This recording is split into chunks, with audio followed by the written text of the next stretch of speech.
அல்லேலூயா. முதலாவதான காரியம் ரோமர் 12வது அதிகாரம் வசனம் 1 எடுத்துக்கொள்ளுங்கள். ரோமர் 12வது அதிகாரம் வசனம் 1.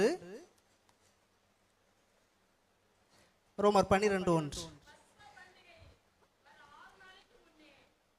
ரோமர் 12ஆம் அதிகாரம் வசனம் 1. நீங்கள் உங்கள் சரீரங்களை பரிசுத்தமும் தேவனுக்கு பிரியமான ஜீவ பலியாக ஒப்பு கொடுக்க வேண்டும் என்று தேவனுடைய இரக்கங்களை முன்னிட்டு உங்களை வேண்டிக் கொள்ளுகிறேன். இதுவே நீங்கள் செய்யத்தக்க புத்தியுள்ள ஆராதனை. ஹல்லேலூயா.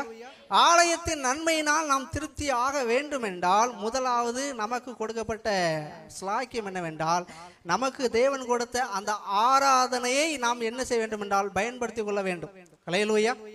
ஆலயத்தில் நடைபெறுகிற அந்த ஆராதனை நமக்கு எப்படி இருக்கணும்னா, அந்த வார்த்தை சொல்லுகிறது, நீங்கள் பரிசுத்தமும் தேவனுக்கு பிரியமான ஜீவ பலியாக ஒப்பு கொடுக்க வேண்டும் என்று. ஹல்லேலூயா. ஆராதனையில் நாம் ஜீவ பலியாய் நம்மை ஒப்பு கொடுக்க வேண்டும். ஆராதனை அப்படின்னாக்கி இப்போ 2 நம்ம சகோதரர்கள் சகோதரி வந்து பாடினாங்க பார்த்தீங்களா, அதான் ஆராதனை. அப்படித்தானே?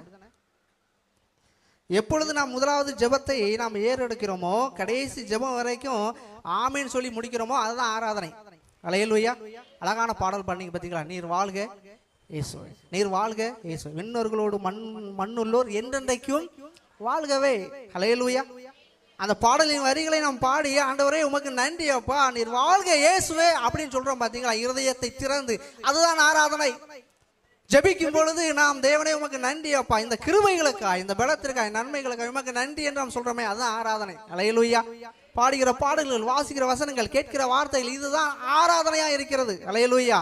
இந்த ஆராதனையில் நம்மை ஜீவ பலியா என்ன செய்யணும்னா ஒப்பு கொடுக்கணும். பழைய ஏற்பாட்டில் பலி என்பது என்னன்னா, கட் த நெக், என்ன செய்யணும், கழுத்தை வெட்டி ஆடு மாடு எந்த பறவை கட் பண்ணி என்ன செஞ்சுருவாங்க, சர்வாங்க தகரம் பண்ணி சொல்லுவாங்க. அப்படியே தூக்கி கொண்டு என்ன செஞ்சுருவாங்க, பலிபடத்தில் தீ எரிஞ்சுக்கிட்டே இருக்கும், அப்படியே வச்சுருவாங்க. கம்ப்ளீட்டாக என்ன செஞ்சிடும், எரிஞ்சு சாம்பலாயம்.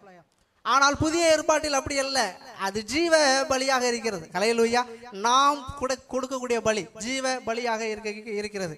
அந்த ஜீவ பலியானது உயிரை எடுக்கக்கூடியதல்ல, ஜீவனை நமக்கு தரக்கூடியது. ஹல்லேலூயா. கர்த்தராகிய இயேசு கிறிஸ்துவானவர் அவர் ஜீவனை கொடுத்தபடியினால் நமக்கு கொடுக்கப்பட்ட மேன்மையான ஸ்லாக்கியம் ஆராதனை, அதுவே புத்தியுள்ள ஆராதனையா இருக்கிறது. ஹல்லேலூயா.